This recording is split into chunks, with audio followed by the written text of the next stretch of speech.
All right. Good morning. I am Jen Saponis from the Capital Region Transportation Council. As you may notice, we have a new name as of June 1. So formerly known as the Capital District Transportation Committee. So going forward, this is our new name. We are trying to avoid using an acronym. So you may just for short hear us referring to ourselves as the Transportation Council. So welcome to our Community Planner Forum meeting. We'll start with introductions here in the office, and then I will go through the list of folks that are online right now and ask you to introduce yourself and where you're. I'm gonna stand when I present. Oh, you are? Yeah. Feel free to come up to the table. So I am Jen Saponis from the Transportation Council, and then we'll go to my left. My name is Madison Marisco. I'm the GIS analyst for CDRPC. Everybody on Zoom. A lot of people are on Zoom, yeah. Want to introduce yourself? Liz Cormos, Village of Boston Spa. Sean McGuire, Town of Colony. Rebecca Odell, Transportation Council. Mark Castiglione, Regional Planning Council. Andrew Tracy, Transportation Council. Great, and I'm going to read off the participants online, and then if you can unmute yourself and introduce yourself, that would be great. Ellen McNulty Ryan. Mayor. Yep, Ellen McNulty Ryan, Mayor of the Village of Green Island. Austin. Austin Erickson, planner for the city of Schenectady. Catherine. Catherine Lawson, Associate Professor in Geography and Planning at the University of Albany and Director of the Albany Visualization and Informatics Lab. Celeste.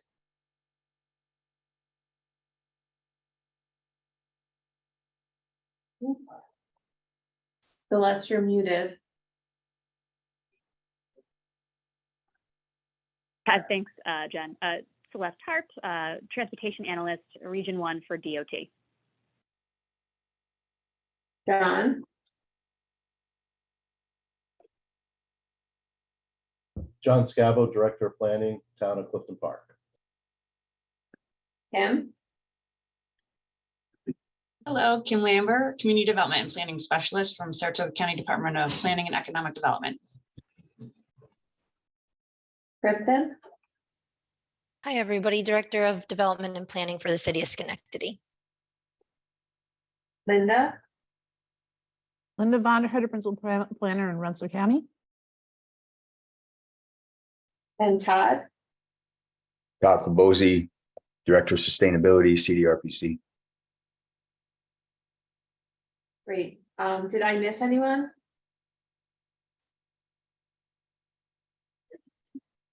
Okay.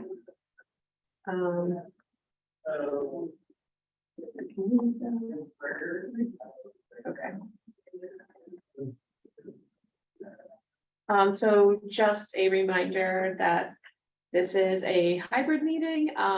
So please, if you are joining us online today, if you're not speaking, if you could keep your microphone muted, that helps with any sort of like interference or background noise. And you're absolutely up to you whether or not you want to have your camera on or off. And if you have questions, comments, or anything, please feel free to put it in the chat or raise your hand. I'll be keeping an eye on it the whole meeting. So feel free to use that if you don't want to unmute and talk. So we have quite a few items on the agenda today, but we have two presentations that are both related to the upcoming or current update to the Metropolitan Transportation Plan, or we formally refer to it as New Visions 2050. We don't have a new name or brand for this yet, but we are in the process of updating it. And as part of that, Andrew's going to present today on the congestion mitigation process. And then Maddie from CDRPC is going to walk us through a preview of the regional trend story map that we're developing as one of the first steps to the process of updating the MTP. So from here, I'm actually going to pass this to my colleague, Andrew, and let him talk about the capital region's congestion management process. Okay, good morning, everyone. Thank you for the introduction. Thank you for your time this morning. My name is Andrew Tracy from the Capital Region Transportation Council. And today I'll just give you a brief overview of our ongoing congestion management process updates. The congestion management process is one of the required planning processes for every MPO in the country with at least 200,000 people. This process is intended to identify locations with traffic congestion and identify the most effective means of treating that congestion at that location, and to provide a path to funding to implement those recommendations. So I'll give you a very high level overview today, and then I want to hear from everyone in the room and get your feedback on the process. So a quick overview of what MPOs do. We have 3 core transportation planning products that all kind of interrelate and connect to one another. There's the long-range metropolitan plan that Jen just mentioned. Here's New Visions here on the right. This is updated every 5 years, and the next update will begin next year, believe it or not. We also have the Transportation Improvement Program. This is the list of all projects in the region that receive at least partial federal funding. This program is updated every 3 years, so the next update for that will also begin next year. And finally, we have the congestion management process. Again, this is required in the metropolitan planning rule for all MPOs with at least 200,000 people, including us. We have about 850,000. In the past, this was always included as an appendix to the long-range metropolitan plan. However, I'd like to spin it out into its own standalone deliverable and do it in advance of the metropolitan plan. So that's because the performance measures and the strategies identified in the CMP are meant to be adopted by the long-range plan. So the document is in progress. I don't yet have a complete draft. We're about halfway through the process, but when you open the CMP, you're met with this. I've pulled some high-level statistics for the region. Each year in our region, we take 1.2 billion trips in total by car, bus, walking, biking, and other modes. On 14,000 lane miles of roadway, we have over 1,000 bridges in the region, over 1,000 traffic signals in the region. And overall, in calendar 2022, traffic congestion on our roads wasted about 14.1 million hours of our time, which cost us about $277 million just from the time value of the delay alone. And what I can't quantify are all those additional costs, such as costs of freight and goods movement that gets added on top of that. But as a lower bound, at least $277 million per year is the cost of delay in our region. So what is the congestion management process? Straight from the federal guidance, the CMP, congestion management process, is a systematic approach to managing congestion using accurate and up-to-date transportation system performance data to identify congestion problems and implement congestion management strategies. So the CMP that's in progress will use the travel time data available to us to identify congested locations. We'll make a list of strategies that can be applied on different roadway facilities. We'll recommend what we feel is the most effective set of strategies for each congested location. And then finally, the CMP will provide a path to funding for implementing these recommendations. How does it connect to the long-range plan and to the TIP? So in the CMP, we will be developing system performance measures relating to travel time reliability and to delay and to many other measures. And we will be recommending strategies as well. These will get incorporated into the long-range metropolitan plan, which in turn provides the high-level vision, goals, and objectives to the congestion management process. And then finally, the TIP, the Transportation Improvement Program. This will provide funding for projects that are consistent with the priorities set in the long-range plan and the CMP as well. So I won't go through all of this, but this is just a glimpse into the documents that's in progress. In the document, we identified the different causes of congestion, and there are many. Notably, physical bottlenecks only account for about 40% of the delay that we see. The other 60% is caused by non-recurring events such as crashes, work zones, inclement weather, special event traffic. And so because of that, we expect only about 40% of the traffic we see might be directly treated with, a traditional roadway widening. The remaining 60%, it may be more effective to treat using ITS or TISMO, ITS being traffic signal technology and other applications of technology to our roadway system, and TISMO referring to operation strategies such as traffic incident management, road weather management, and many similar things. So that's what the CMP is going to focus on, is those cost-effective ITS and operation strategies. Importantly, we have a robust stakeholder and public involvement process. The main advisory group is our Operations and Safety Advisory Committee, which is comprised of many individuals listed there. We're going to be doing targeted outreach to CDTA, to our freight community, to BOT, and many others. And we are doing public involvement as well. So if you're bored, you can take our survey over here at cdtcmpo.org/2023 CMP. And I'll have that link on the final slide as well. And any assistance you could provide in getting the word out would be helpful. On the survey, there's a map, and users can put pins on the map to report traffic congestion or safety issues they encounter, or really anything they'd like. And all of that will be rolled up into the documents. And we're going to compare the public response to what the data says. And we're going to be doing a side-by-side comparison of both to see where they agree and where they differ. Importantly, COVID has had a huge impact on mobility in the region. And so we feel this is a very good time to do a total refresh of the CMP, because traffic has shifted so much in recent years. We conducted a few dozen counts, about 50 counts in 2022, and we compared those to pre-COVID counts. And for our region, what we observed was that roadways, these are some of the high-level highlights that we observed.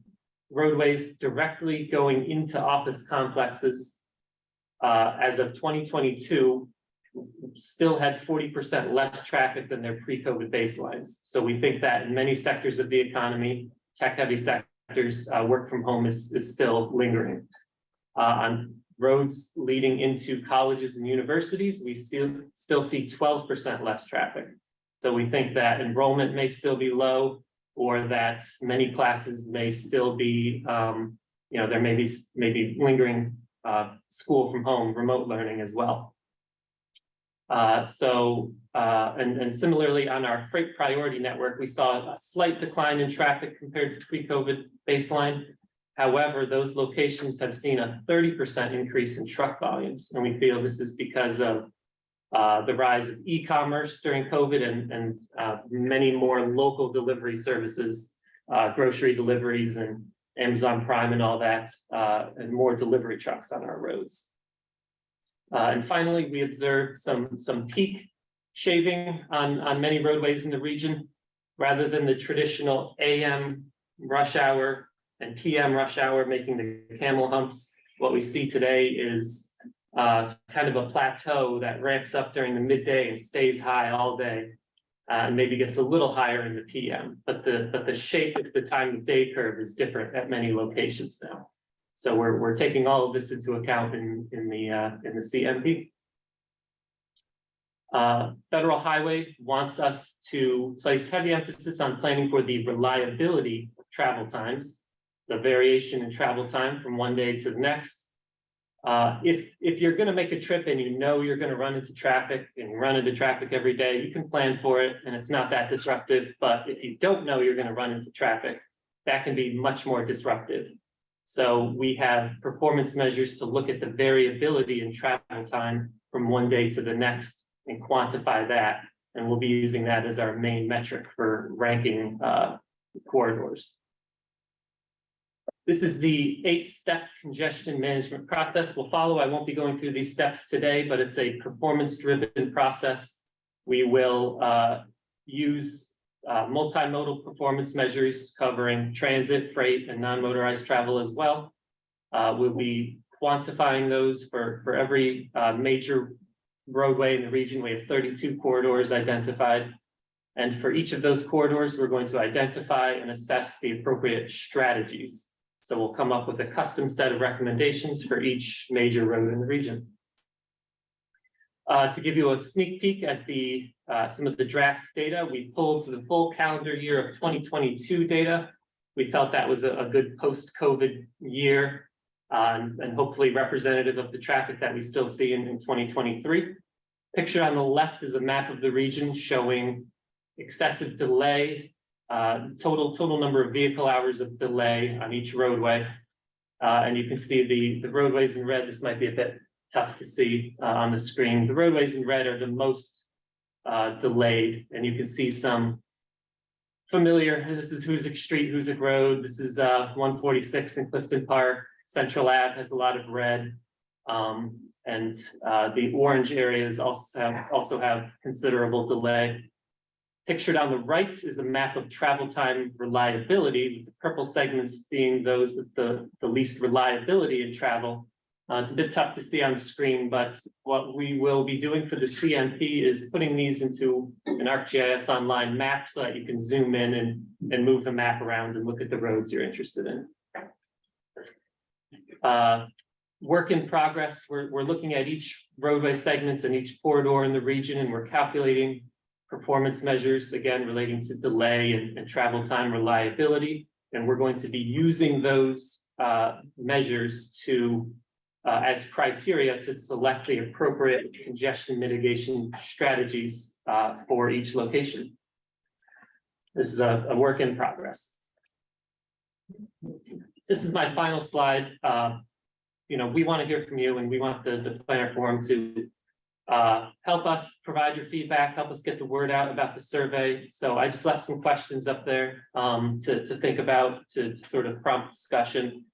Every community faces unique mobility needs. What sort of congestion challenges do you face?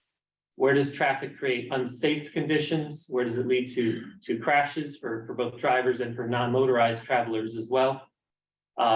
What are the costs of congestion to your community, and what strategies would you like us to promote or feature in the congestion management process? So if anyone has any thoughts on any of these, I'd like to open the floor to discussion. And once again, this is our survey. It's up on our social media and on our website. So if you have the opportunity to reblog, reshare this on your social media, we would appreciate it. So thank you for your time today, and I'll open the floor to discussion. Thanks. Yeah, go ahead. On Route 50, Boston Spa. Okay.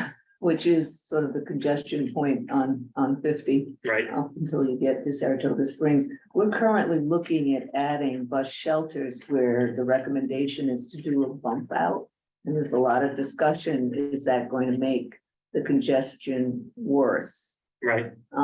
So, that's something we're currently looking at. And as far as mitigation, of course, you get rid of all the parking spaces along Route 50.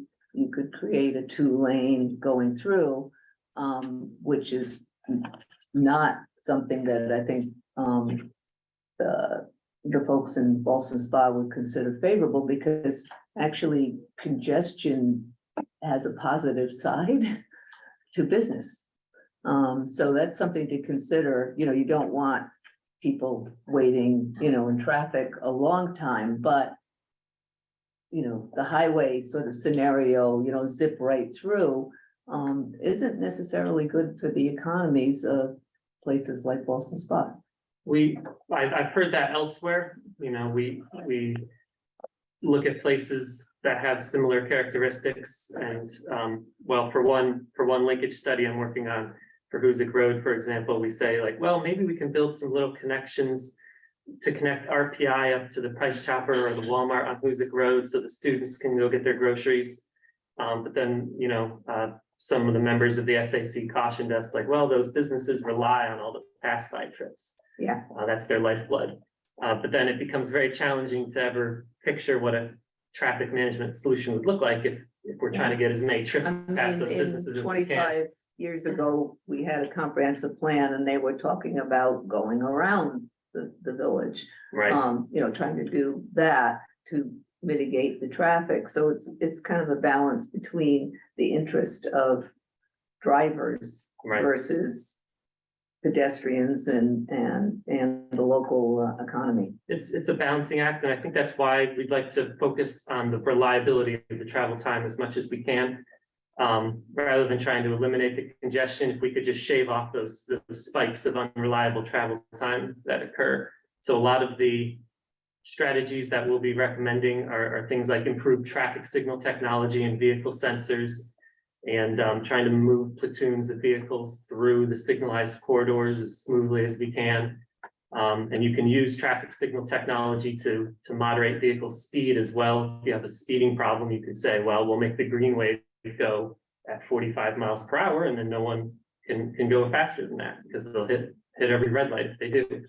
So we'll have a lot of strategies that we think are appropriate to signalize corridors in the CMP. What do you use to calculate the value of the time value of delay? So there's a annual report published by the Texas Transportation Institute, sponsored by USDOT. It's called, I think, their Urban Mobility Reports. They have an estimate for the time value of delay for a person hour and for a vehicle hour. For a person hour, they say it's about $20, and for a vehicle hour, they say it's about $30 because a car usually has 1 or 2 or 3 people in it. For freight, they estimate the value of the driver's time is, I think, $55 an hour. But what they don't try to estimate is what the value of the cargo in the back is, because that can vary so much. So they say if the driver delay, that's $55 plus the value of the delayed freight. And because there's been such a rise in so-called just-in-time deliveries in recent years, sometimes that delay can be very costly because a lot of manufacturers or distribution centers don't want to do warehousing anymore. So they rely on the trucks to show up just at the right time to offload the goods when it's needed. So that delay can be very costly to them, but that's too challenging for me to try to calculate on a regional scale for the CMP. So all I can say is it's very high. But to answer your question, $20 per person hour is the rough value we use. Is the proliferation of Amazon delivery, the deliveries that are happening, is that contributing to congestion because we're putting more vehicles in, or is it relieving it because we're reducing individual trips by household? That's a good question. What I've heard is that it may be reducing it because that one vehicle can do the job of many individual drivers. Instead of 50 people going to Target to buy something, maybe they could order it online and have them all delivered by one vehicle instead. That's what I've heard, but I imagine it would vary for each service. There it is, Jeff Bezos, the environmentalist. Right. Well, if he electrifies his fleet, that might be helpful. Gotta own his fleet first. I was gonna say, Well- Amazon doesn't own those vehicles. Okay, never mind. I thought Rivian was gonna build If you go over to Crime Center, you'll see a fleet of fluid trucks branded. And that's what they're doing. There's third-party operators who they're then leasing these trucks out of because they don't have to put the asset on their books and have to worry about the overhead and maintenance. They're just paying to use it. Okay, well, if you have any other thoughts, please email me or reach out to Jen and she'll put you in touch. Like I said, we have a little survey. If you want to put pins on the map for us or share that on your social media, that would be helpful as well. So. I don't know how reliable like Waze data is, but have you thought about incorporating some already publicly? Well, I think you might have to purchase the Waze, the points that people, if you want access to that feed. Gotcha. But we do have travel time data that's provided by US DOT through the National Performance Management Research Data Set. So US DOT for the whole country, they purchase travel time data and they make it available to DOTs and to MPOs to use. So we have travel time data on every major road and many minor roads in the region as well. And the University of Albany Avail Labs has put together this great online tool that we can use to view the data and to query it and do various analysis. So they've been very helpful to us for helping to put together the maps of the performance measures and to help sort of calculate the measures and rank all the corridors as well. There is a public agency side of Waze, and I don't know how far it goes into like that data, but there's Waze for cities. So I use an account there mostly to correct street errors in terms of navigation. We've had instances where like the path was put in, but when they go through and they, digitize, they don't realize the difference between a small street and maybe a path between neighborhoods. So we've had to like close off and say, nope, it's not a routable path. But I don't know if it goes any further into that. But, you go on your iPhone, you can see where the congestion is. Right. It's red. So that data is there. That's a live, so Apple and Google collect that data from everyone that uses their map apps. Right. So the data set that we have access to is that data, but it's archived all the way back to 2016. Okay, oh, that's good. And that data is provided nationwide to US DOT by INRIX. And it's collected from apps and vehicles that have GPS enabled. And so we have that data but archived, so we can go back and look at It's certain great time that you periods. have that, because it's data that was collected. Right. Is it randomized enough that it's statistically significant, with those apps, with the amount of information they're collecting? Have they ever reported on that or validated Yes, it? they give a strength of the sample size for each segment. That's the Avail online tool reports that as well. When you click on a segment, it'll tell you the percent of time periods they feel they have a good statistical sample for. So on an interstate highway, it might be 99%, but on a local road, it might be 30% or 50%. It's only during the peak periods when they have enough probe vehicles going through that they feel that they can confidently say what the travel time is. I mean, is that gonna sort of do away with traffic counts? Because Well, so traditionally CMPs used volume to capacity ratios. So they would do a lot of counts and then they would estimate the capacity of the road and they would say, well, this road is at about 80% capacity. But that's kind of an indirect proxy measure. Using the travel time is more of a direct measure of the driver's experience. And so most DOTs and MPOs are moving toward using the travel time data in lieu of the volume capacity ratios. So, we still have many uses for traffic counts, but I haven't done any specifically for the CMP.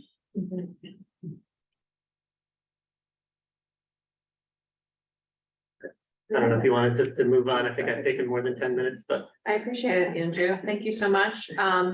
And I'll put Andrew's email in the chat if Sure. you want to reach out to him with questions, or if you have comments or want to discuss anything related to CMP.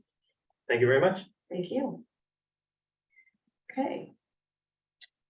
So our next agenda item is also a presentation. We wanted to give the planner forum a preview to the regional story map, which the Transportation Council and CDRPC are working on together. And, you know, in addition to the CMP and some of the other regional plans that we're working on, the story map is kind of a first step in our update to the MTP in kind of laying out the conditions, the trends in the region. And we hope to use it, you know, it will be informational, but also as a public engagement tool so that we can help the public understand what, not just transportation, but, you know, in terms of land use and demographics, what is going on in the region. You know, how is that shaping how we travel or how we live? And how are we making progress in achieving long-range goals? So the public can use this as a tool to help them then answer questions about how they feel about their travel choices or how they feel about what the Transportation Council, what the MPO is doing to modernize the system, to improve mobility, expand choices. So I am going to try to seamlessly. And while you're getting that up, I'll just provide a little bit more context on CDRPC's role in the regional transportation plan. So since forever, we've been providing services to the Transportation Council, even before it was called the Transportation Council. And that assistance has typically been limited to static maps that would serve as the context for the next iteration of the regional transportation plan. We've also done a variety of projections, employment projections, population projections. And again, those projections typically have been displayed in either a basic GIS static map or in tables. What we have not been able to do in setting this context for the regional transportation plan is tell a story. And of course, story maps, built right in the name there, help you tell a story. So rather than having, you know, folks, our audience dig through or read through several pages of materials, an introductory chapter, an executive summary, the story map allows you to leverage advanced GIS data and analysis with the ability to curate basically a story.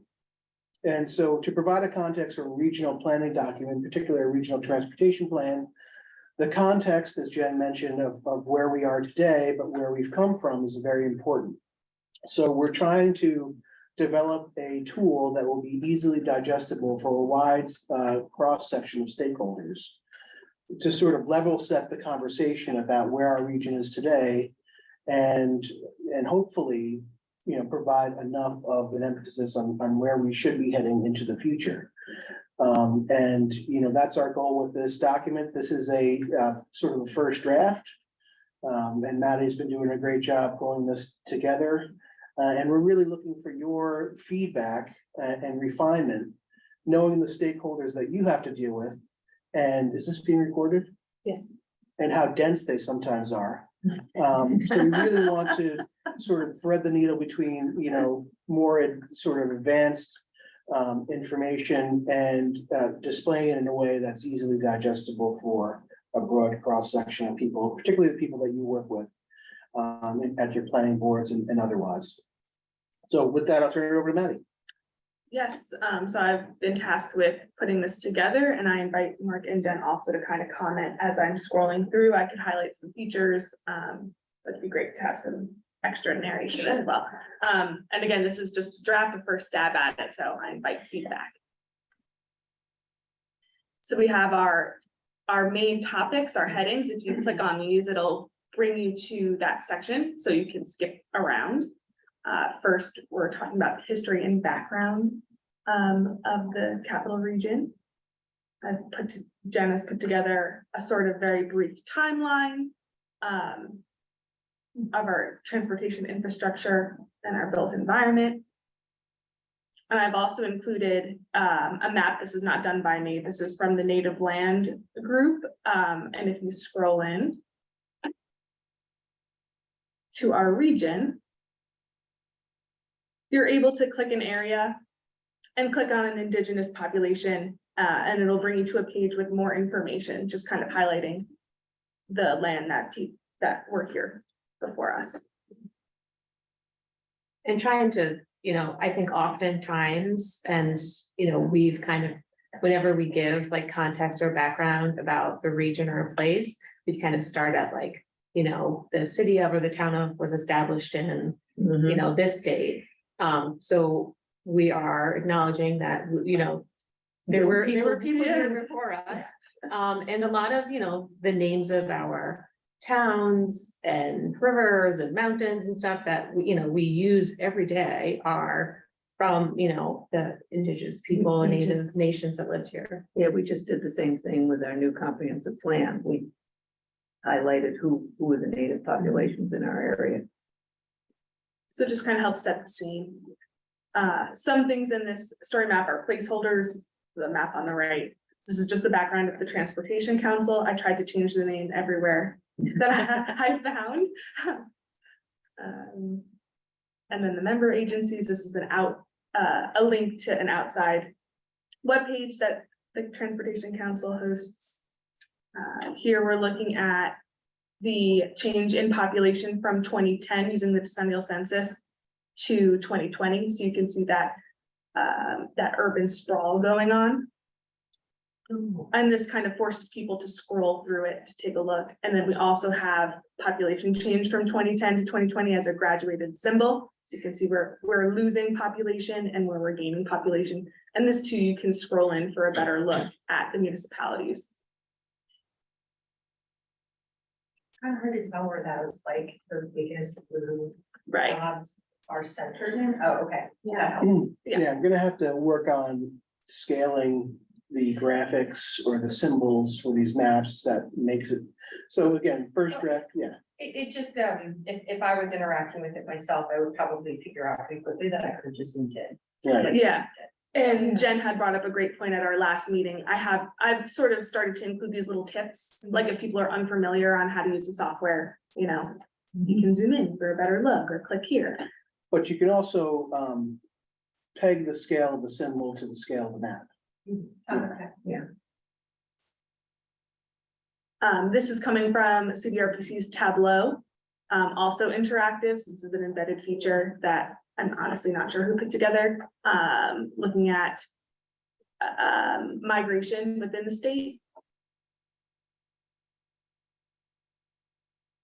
This will be updated, but we're looking at shifting, gaining more of the older population. Yeah, so that we will be undertaking new age cohort projections for our population. And so that there will be a, more an updated Tableau visualization. What's your upper range? 85 plus or 95 plus? We'll use the ranges that are here so we can compare apples to apples as we compare. So with- 75 and plus. older. The takeaway, we have a census thing later on, but the 65 plus population in New York State in the past 10 years has grown by 30%. Yeah. The trouble is 65, it's still people working now.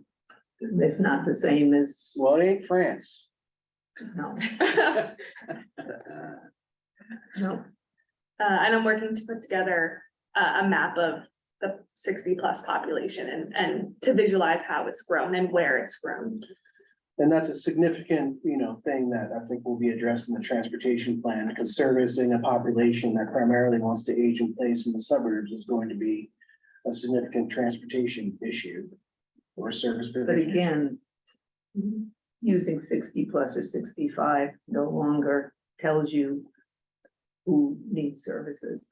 Well, because there's of the- also, the census has They go, that age cohort with disability. right, And so that that would could be put what a to look fine at, point on where those populations are located. yeah, So that's a good idea too. yeah, because, The coordinated, the human services transportation coordinated plan is, we're currently updating that and surveying older adults and people with disabilities, to kind of really get at some more of those, specific issues. But a lot of the services are, the age threshold is 60 and older, so. well, that's because of regulatory back, I don't know how many years ago, that's where the cutoffs Yeah. are.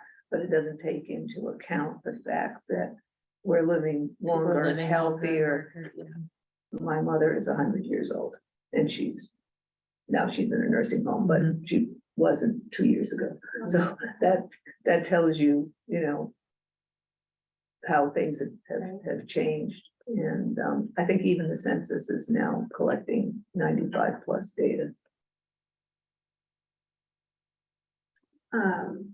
Additionally, we're looking at ethnic and racial groups. Highlighting that the region has become more diverse. And this too will show you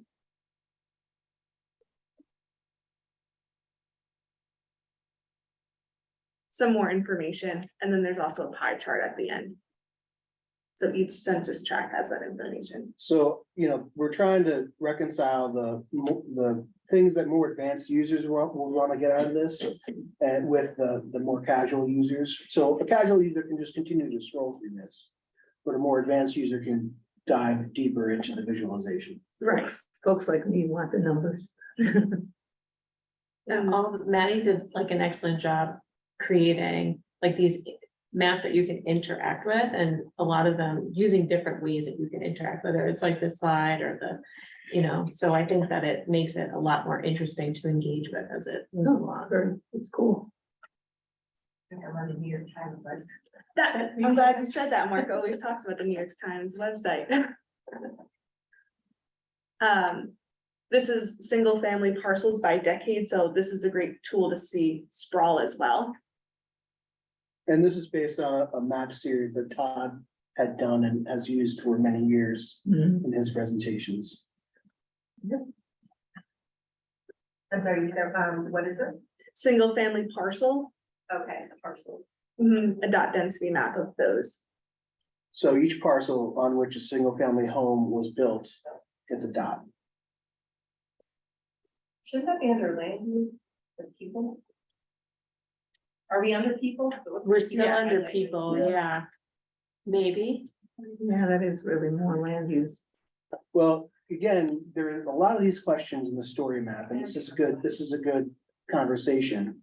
Because we talked a lot, there was an iteration before this, and then we sat down and really thought about, all right, well, what story are we telling? So we're talking about the people, and we're trying to transition from the people, so we should look at where the people are. Before we go into the economy and That's a good point. communicate the spread out nature of Can't where the you people are. use the same map in two different areas? So if somebody says, oh, I'm interested in the people. This informs that, but Well- then I'm interested in the land use. that I would also- say, let's take a look at the totality, because it's not It's not done. No. And there's So a let's- lot of stuff. Yeah, Yeah. so let's look at the totality and then really think about, Okay, so now we're moving into the economy, and I wanted to show redlining. So these are historic redline maps, and then underneath is poverty, percent poverty. And this too, you can scroll in onto the map and take a closer look. And you can see the green were the A communities and the red were the D communities at the time. and we'll provide a little more context Of on, course. what that means. Right, I'm not getting into the actual words here, just the visualization. Then I also added, looking at poverty, this is another Tableau visualization that CDRPC does. Again, it's interactive if you click, we're looking at a big hump around COVID. Median income.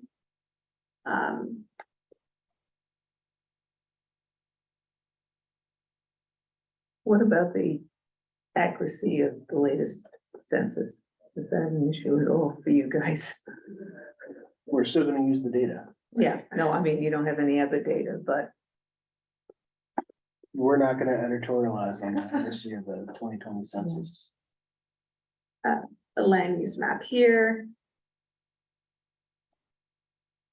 Now we're talking about the increase in multifamily housing recently. what that looks like. it's the same. Two different complexes here, yeah. They look very similar. Yeah, they do. Yeah, there's, So that's two different ones, not four different ones? This is one, and then this is one. I'm working on Okay. sussing out some other multifamily housing units. Yeah, if anybody wants to send us pictures of multifamily, That, or any photos really at all yeah. that you want featured in here, that'd be super helpful. Yeah.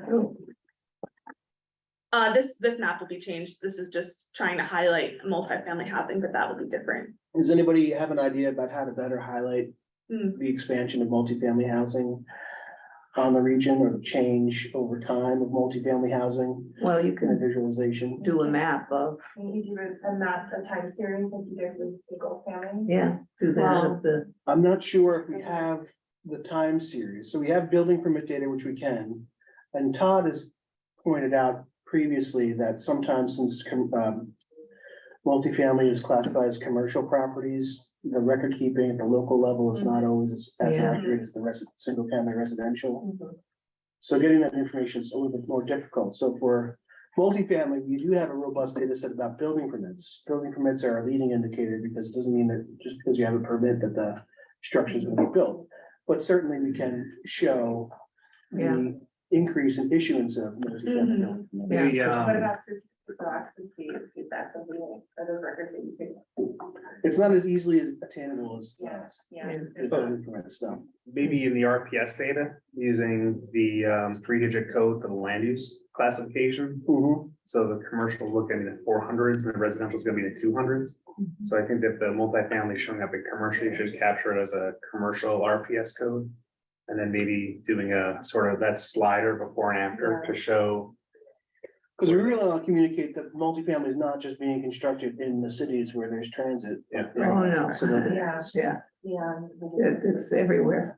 Yeah, as a slider like that would show you, where the colors have changed and be an indicator Yeah, of where that multifamily is showing up. yeah, the same suburbanation, Mhm. multifamily. I mean, just go through Boston and on Route 50 and Won't at least stop- there is a bus stop, but, Yeah. but, you know. It won't stop your maybe count for total units, but We Well, can just yeah. kind of put that in the story. I think, Sean, I think that's a good approach to use the classification. yeah, because it should be, the RPS data should be Mhm. updated with, when something is built and it's assessed and it's classified. Mhm. And then that's Okay. annual And data. it's very standardized. Yes. So the next section, we wanted to show like as we've grown and as we've developed, how that has impacted infrastructure. Some of these maps we've talked about updating and Of changing course, yeah. out their placeholders, but showing how, sprawl has led to the increase in driving and travel times and. Your RPS data is not going to capture the condos. So those are single family residences, right? I just saw that, multifamily is being also condominiums. You're talking about the assessment database, I don't know if it would necessarily be. because an assessment does, Well, in the RPS, like in the 400, you're gonna get apartments, you'll get living accommodations, trailer parks, mobile home parks. And then when you get back up to the 200s, you're gonna get 1 family, 2 family, rural, recreational, seasonal, mobile homes. what are condos then? Condos are. Condominiums, they're gonna have a code, 200s. they'll have a code. Yeah, there's a code in Yeah, the there'll be a- database that Well, flags would you- its would you condo. Consider a condominium, a condominium complex, a multifamily development, or would you consider it a single family development, because it's on individual parcels? Well, single family attached, Single family attached. is a category in the building permit survey. I Yeah. believe. So Condo would can be you one consider that, would you consider would single family attached housing be included in your time series that Todd did? I don't know, Because but it's single family. I think the next step for us is taking this information and talking with Maddie and Todd about the best approach to capture the data to visualize what we want to show, which is the proliferation of multifamily in the suburbs. Because if, because you were saying that you were mapping parcels, like you're saying condominiums are parcels. So if you're mapping parcels. Parcels within a structure. Well, yeah, parcels in a structure, yeah. Is it But they're multifamily? parcels. Yeah. So you probably captured condos. If it's 3 or more units, then it's. Well, are you really concerned Multifamily. with higher density residential? I assure you that we will do this.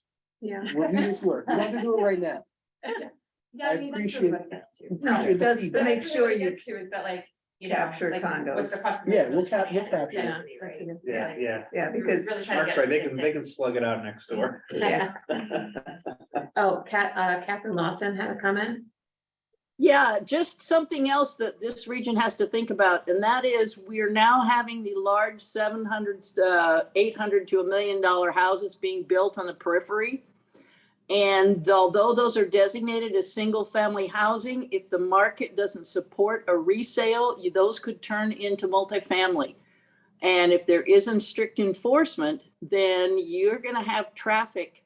This happened in the Seattle area. You're going to have traffic that doesn't show up in the data. So this is probably a decade away, but I think it is a major concern because so many of the roads that lead to those new developments are not going to be able to support a lot of traffic if it's commute traffic. So that's a future study, but it's an interesting development in this region that we really haven't seen before. One of the many components of our dystopian future. More Another thing. planning. Another thing that was brought up on the New York State Master Plan for Aging's, one of the work groups I'm on, is the fact that there are state subsidized programs to support congregate living in single family homes. So that means seniors who still can live independently but may need mutual support can be located in the same single family home, maybe with a support helper coming in to help, 3 or 4 older people live in that house. So that is probably something that's going to become a recommendation, coming out of this master plan. And considering that we have a significant amount of older people wanting to age in place, it's certainly a position that one keeps single family homes in the tax rolls and, is a lot more cost efficient than other supportive housing situations.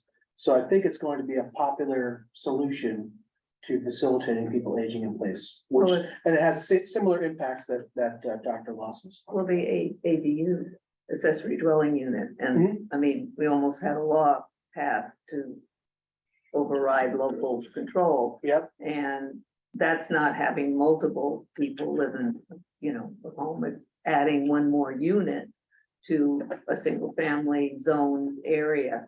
And Well, I think AARP is very much in favor of that because it's a way to add housing units without dramatically changing the land use.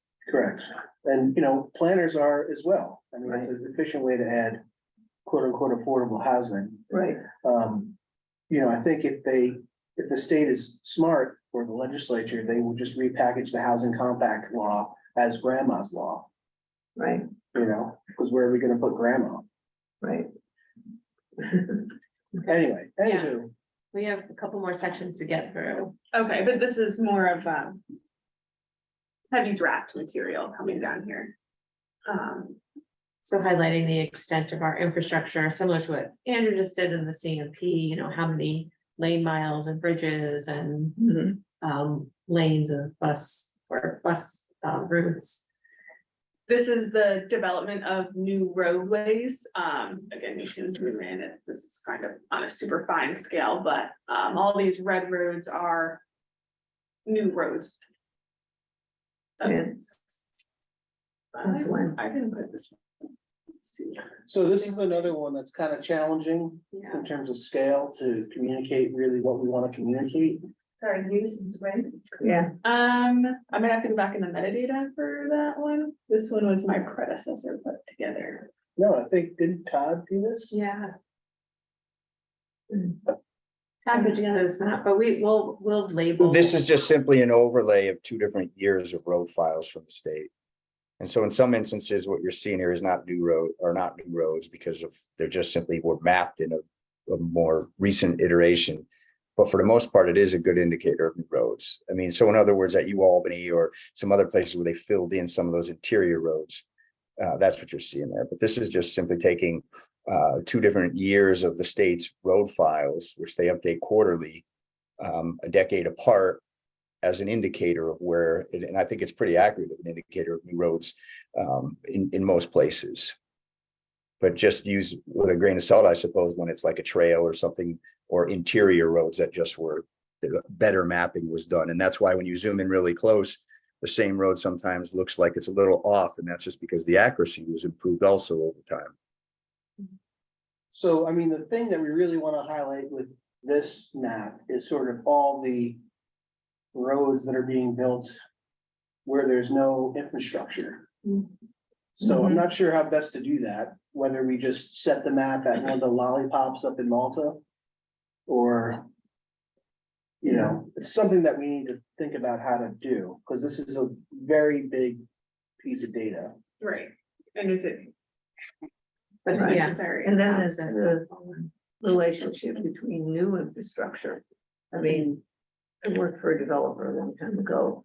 Wherever they're planning on putting a sewer line, you're gonna, you know, water and sewer lead to development. So The other thing we originally talked about with this particular kind of map, and this is going back to an earlier iteration, I'm talking about 7 or 8 years ago, we first did this as PDF maps, was to document the sidewalk infrastructure for the new roads. And because when we did that previously, it really showed how often new roads are being put in without sidewalks, and a stark contrast between where sidewalks are being put in the urban areas primarily and where they're being left off or not considered. But this map's not showing that, but that's just another idea of the kinds of things we were thinking about for pedestrian level accommodations. yeah, and where trails have been developed, that would be a very interesting map for the, you know, walkers and cyclists. Yeah, and we're definitely going to include, you know, kind of the change in the growth and the sidewalk, trail and bike facility, good networks. We have that. Yeah, I mean, that just your sidewalk database would do that, right? We could just overlay the sidewalk database with the road database in a way, and be able to tell where they are and where they aren't visually. Anyway. Yeah. That's Yeah, Thanks. Thanks for the clarification, Todd. especially in new developments, are they putting in sidewalks along with these new roads? Yeah, so I think the rest of this is a lot of placeholders. Yes. And this is kind of the section that we're still working on, and I may have reached out to many of you on, you know, on the Zoom or here today, asking for some data or asking for clarification of data. So we're gonna continue to work on this, but if you have, you know, any thoughts, or again, like Maddie said, photos that, you know, we do wanna also include photos and stuff that are helping us tell the story, you know, as we go through, so. Any photos other than the multifamily residential photos that you're looking for? Multifamily, McMansions, people walking on the streets, slums. Historic villages. Not politically correct anymore. We have Slums, and Well, maybe like areas of, like where they have the Disinvestment red X's in the Albany, Vacant property. vacant properties. Yeah, that would be, Is that not good? No, those are people's neighborhoods. Nah, go around cross streets. I got clear red X's on pyramid owned buildings. yeah, That way you don't get an urban vibe. actually, the vacant buildings the situation is improved with the increase in home values. People are buying up these vacant buildings and fixing them up. and the land banks too, I think, are doing you know, trying to. Yeah. It's Underserved communities. Yeah. Okay. Thank you, Maddie. Yes, great That work. was Thank you. Work in progress. really We're great work. Chugging along. Yeah, Keep no, great. on adding to that's it. a really fun project. Yeah, it is fun. It's been- So, you guys talked a little bit about like what story you wanted to tell. So what is the story you want to tell?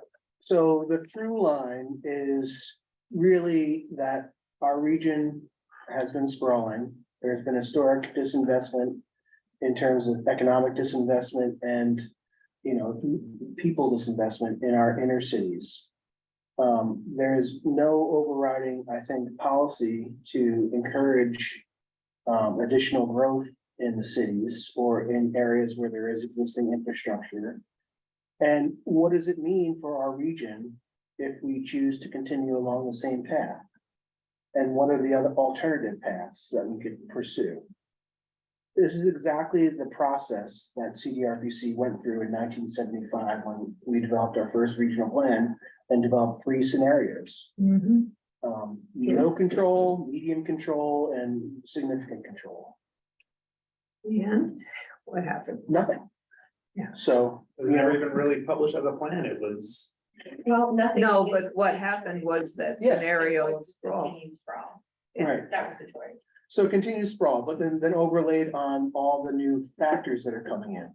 Like, where's the elderly population going to live? We have electric vehicles or autonomous vehicles going to be a thing.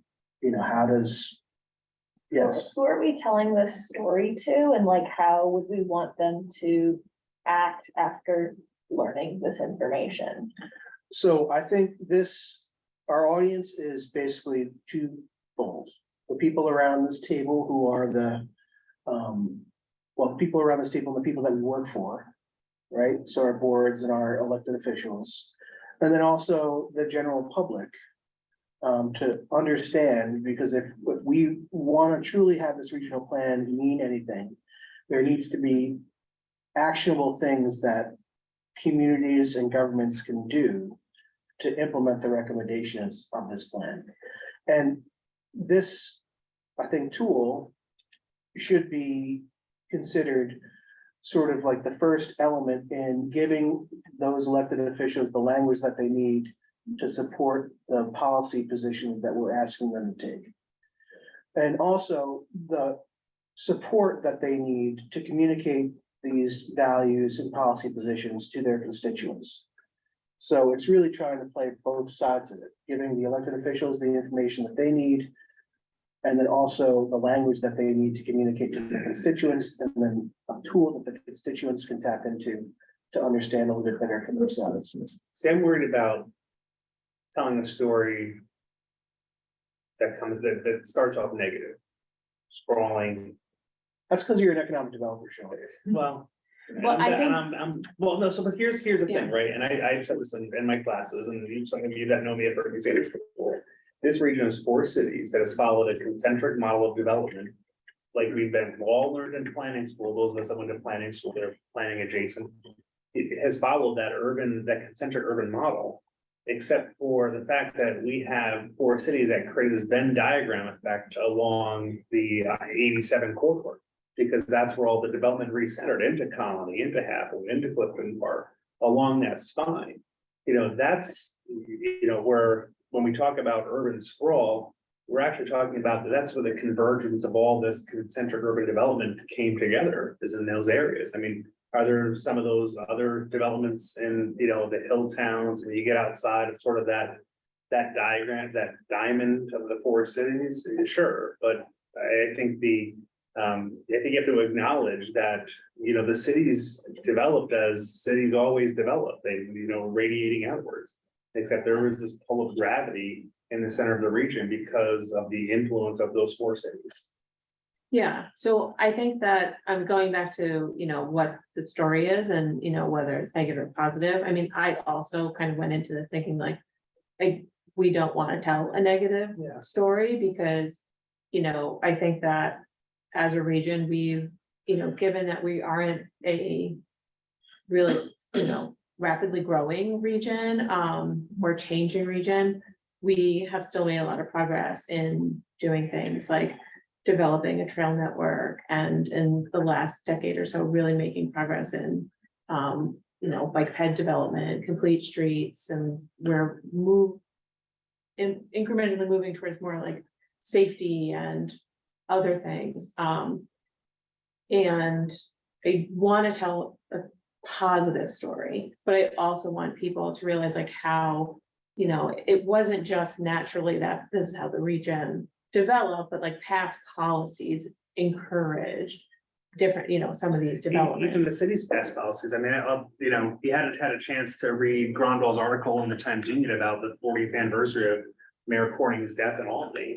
He is, Corning's primary biographer who understands a lot about the man. And he highlights that, one of the, there are people who say, Jack McEnany says, Corning did great things as mayor of Albany for 4 years. Mayor Sheehan says there are a lot of flaws in his mantle. And she points out, supporting redlining policies in the city by city officials, has sort of, created some of that. We didn't even Building live the in the plaza, city. wiping out a whole neighborhood. Right. Well, and I will say, maybe there's not just one story map. Maybe there's a story map series, because clearly there's some room to do some boosterism in this. And it may not be using the data, but similar to how we address the indigenous peoples in terms of providing the context, we may also consider doing something that says, highlights some of the greatest hits of why this region is so great to live in, our quality of life indicators, things like that. I think one movement is, that you see in the towns around us, is preserving farmland. I think that's that puts the bounds on sprawl. In other words. Well, we could do an inside game, outside game map that shows, land preservation in the exterior and infill development in the interior. The big thing that we don't have is any sort of growth boundaries, because all municipalities have their ability to do what they want. I think the story can say, we can continue to reach improvement. We're not perfect. We have our flaws, but it's not a negative story that this region's done all these bad things. There's things that have happened. I think that from a natural economic standpoint, there are things that have been made in terms of policy decisions. But at the same point, we've come a long way in trying to manage a quality region. Yeah, and I think in some of the data we included in the economy section, I wanted to include it because I think it did kind of highlight that we have a pretty high quality of life in the region, that unemployment has always been fairly low and stable. We have, the mix of state government and private sector is pretty healthy. We have a growing private sector. Growing private sector, and median household income has increased. Well, obviously costs have also increased, but the region isn't, poverty isn't pervasive in the region. It's obviously a problem in, areas that is very problematic for people and communities where it's concentrated, but it's not a region-wide pervasive issue. But I think, and then highlighting those things may not lead the public or a regular user to make those assumptions. So maybe the story and the narrative we can. And Jen's language is very positive. So maybe I just spun it negative as I was reading through it, but Jen's language is a positive. Well, if you We could do compare more us to explain what. to our neighboring, other upstate areas, we're doing pretty good. Right, So I think yeah. maybe putting a little bit in there Yeah. about that New York as a whole is decreasing population. And we talk about how etc., our and but region we- is, Yeah, yeah, how one of we the are, only upstate regions to grow. right, And we show that migration map where people are from other areas of the state are relocating to the capital region. And to your point about, the history, the historic policies that impacted, that sort of creative negative consequences and, the negative policies, and the urban policies that created, negative impacts, and that legacy, but there are current and so there is that sort of, there's that the urban concentric, standard way of developing, but that's within a system, that's a systemic sort of default pattern that is pervasive, that is by default also an inequitable systemic situation that is being reflected, it's just being replicated throughout the country, and like we're, like everybody else, have fallen prey to that. So this is just, you know, trying, you know, it's highlighting that. So, you know, having our Venn diagram and saying like, well, we're just like everybody else, like, sure, we're like everybody else, and calling that out, I don't think is a bad thing. But also it's not like, that's not, but saying that it's, that our region is in the same situation as everybody else doesn't mean that we're not responsible for making those decisions. Right, We're not and- culpable right. for Part of, making those decisions. part of the story map also is like laying out the data, and then we'll be able to frame like what our, you know, based on the new federal transportation legislation and other guidelines, you know, how are we then meeting the state and federal goals for equity, resiliency, you know, sustainability, reducing greenhouse gas emissions, all that other kind of stuff. So, We're not building new highways. right. Are we? I We you know, can't, but- and but we can't if change I can just finish policymakers my into point. making the right decisions. If I Or can what just we, finish my what we point. say, We know better now than we did then. Like, we can look at the situation now, look at the past, look at where we're going into the future and say, we can be doing better. We know how we can be doing better. We're looking at the situation, we know where we're going. We have an opportunity to come together and talk about how we can change our policies and change the pattern and do better for ourselves. Let's have that conversation. And I, you know, to me, it sounds, what I'm hearing from you guys is that you're trying to create a story to try to have that conversation again. You tried to have that conversation in the 70s, you're trying to have that conversation again. So to say that the city screwed up in the 70s, and so it's okay, you know, it's okay for everybody else to make policies that are creating harm, and to just go on with it because everybody else is doing that is okay. You know, let's just pause and have that conversation. yeah, I'm sorry, but I don't think I ever suggested that those decisions were okay. What I was stating is that their decisions have been made. Back to what I was gonna say is that we can't shame policymakers into making decisions that we think are right. I think we have to present the evidence as to why the decisions are the right decisions. So let me take something so very local as sidewalks, right? Yeah. Sidewalks to me are a matter of transportation equity. And I see it every day because working in this town, I see people trying to get from point A to point B without a sidewalk. And then so, you know, what evidence is there to say that this is why, you know, our policymakers should support more of these transportation equity measures? And if sidewalk was a very, you know, very basic one, why is that key? Because we still have those debates at a, you know, at a planning level, at a board level as to why I should put a sidewalk somewhere. And I talk about, and if, you know, my board members watch, you know, this recording, they're gonna know exactly what I'm talking about.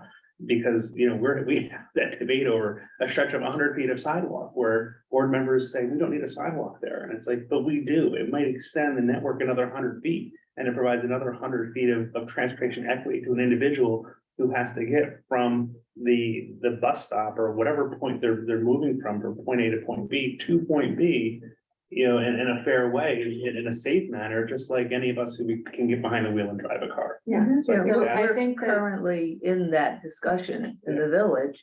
And the key piece of local legislation, which exists in almost all of the capital region, is that municipalities make the sidewalk the responsibility of the adjacent property owner, instead of making the sidewalk the responsibility of the municipality as is for the road. That one thing keeps the sidewalks, you know, 50% of our sidewalks don't meet anywhere close to ADA because they didn't enforce it. Nobody wants to enforce it. It's expensive. That exists in almost every municipality. And that keeps sidewalks from being developed. I mean, it's a policy thing. Yeah, I think we're gonna, I don't Oh, wanna sorry. cut anyone off, but That's I know, exactly what- I do wanna cut everybody off. Yeah, We that's have okay. other meetings coming up, so we wanna get through the rest of this agenda, but these are important policy conversations that will, through this MTP process, I'm really happy to hear people interested in engagement, because we need to continue having these discussions. So I am going to pass it to Mark and Todd to talk about some of CDRPC initiatives. Right. So I'm gonna hijack this, Todd, because I have an 11 a.m. meeting, so I'll be quick with my census update. So the US Census released the next tranche of 2020 decennial census data. It has never been this late. Maddie's like, woo-hoo. Well, it's demographic and housing data, and this data we've been waiting for to do our population projections for the region. So we'll be able to do geographic population projections for each municipality, and we'll also be able to do age cohort projections for the region. A couple of just big takeaways in terms of how the population of the state has changed. I mentioned before, the age 65 plus has increased 30% in the last 10 years. Also, the age 5 and under has decreased by 5+%. So we're getting older and we're not having as many children. And so we see that around in many communities. That reflects in lower enrollments in our schools and all those kinds of things. I did paste in the chat a handy Excel workbook that was put together by the folks at the Cornell Applied Demographics Lab. And it includes basically a dashboard tab for every county in the state with summary data from the demographic and housing file that was released. Previously, it was called the summary SF1. This is equivalent roughly to the SF1 file that used to be used in 2010.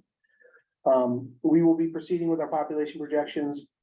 We will be sending out a newsletter that has some highlights about regional changes over the past 10 years related to census data from this information.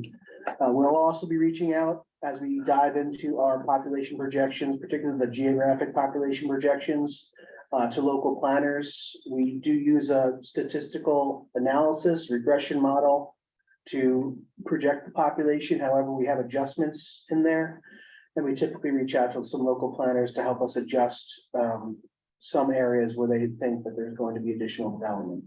So our population projections go down to, I believe, the census tract level. So we'll take a look at that and we'll be reaching out in the next 2 or 3 months to get that process started. That's it. I'll turn it over to Todd. Lots of work in the sustainability space at CDRPC. Thank you. Yeah, and just right before I give you the summary, because we got a new program that I'm excited about that you may be interested in and just want to touch on them quickly, but listening to the conversation about regional growth, I have to just add a couple comments. And I haven't been intimate. This was the first I've seen the final iteration or draft iteration of this map. I think it looks great, but I find it amusing when we jump from the 70s to now as we're restarting a conversation that just happened in the 70s, when I spent probably over a decade going around this region on a program that CDTC funded to map all these same kind of maps and go out and do over 200 presentations on this, on the growth patterns in the region, tell a story. So we're definitely telling stories, but they just weren't in this format. And so it is not a new conversation. We worked with CDTC to do a whole series of growth scenarios in the 2000s around the idea of chip fab plant coming here. And we looked at sprawl versus concentrated growth versus high growth scenarios, low growth scenarios. So this is a long time conversation about the regional growth patterns that's been going on continuously, not just from the 70s to now, or starting again now. My opinion about the idea of stories, I was always skeptical about writing too many words down and just letting the data kind of speak for itself, just because I think that's in all of the presentations that I did, I found that just showing factual information is a good jump off point, in that there will be lots of stories. I think, Mark, you said this, and I agree that I think there's lots of stories that our region tells, and people read into data in different ways. And I think if we try to not be too editorial in how we tell the story and let the data tell the story, that's probably a safe way to start a conversation about alternatives. And so that's I guess a segue to then one of the new programs that CDRPC is going to undertake. We have applied for and will be getting funding for a 4-year initiative through the EPA. It's called the Climate Pollution Reduction Grant. Its focus is almost wholly on reducing the carbon footprint of the region by doing a climate action plan for the capital region. So we will be undertaking that, and there's some very specific timelines and very specific requirements, but the requirement at the offset is to do a greenhouse gas inventory, which is in a similar fashion how we start the conversation about reducing our greenhouse gases by having a factual documentation of what our actual carbon footprints are by municipality. So we did an older greenhouse gas inventory of the region by community back in 2016. We published that, and we will be updating that as a placeholder for the first phase climate action plan, which is due March 1st. So we're going to have a really quick deadline. We haven't even got the green light to go yet. So our green light we expect to be about the end of August or beginning of September. And then we've got about 7 months to turn around a priority climate action plan and a updated greenhouse gas inventory, but it won't be the full updated greenhouse gas inventory. And then we've got another 1.5 years after that to do a comprehensive climate action plan that looks at all sectors. And that is a whole new greenhouse gas inventory. We're going to be working with the state to create a protocol for data custodians to try to create a data repository in order to have ongoing updates yearly of the greenhouse gas footprint of each community, and then developing a dashboard specific to that. It's going to be exciting to, as far as communities go for this plan, because there's going to be a follow-up and announced probably around the same time as we get the kickoff for this, sometime later the summer, early fall, for an implementation round of competitive grants for communities to be applying for projects in which they point to our first phase cap, which is called a PCAP, the priority climate action plan. And it will be high enough level so that most communities will be able to point to their ideal projects and apply for them under this program, and we'll be able to help them.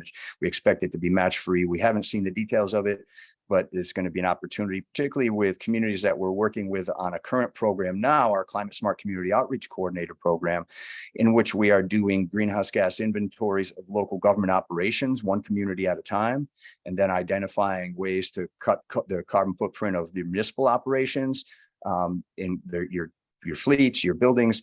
And that's a good setup then for this EPA grant in terms of identifying the kind of projects you can apply for. So we will be working closely with CDT. Well, geez, what are you called now? With the Transportation Council to, sorry, that's going to be a hard one to undo after all these years. With the Transportation.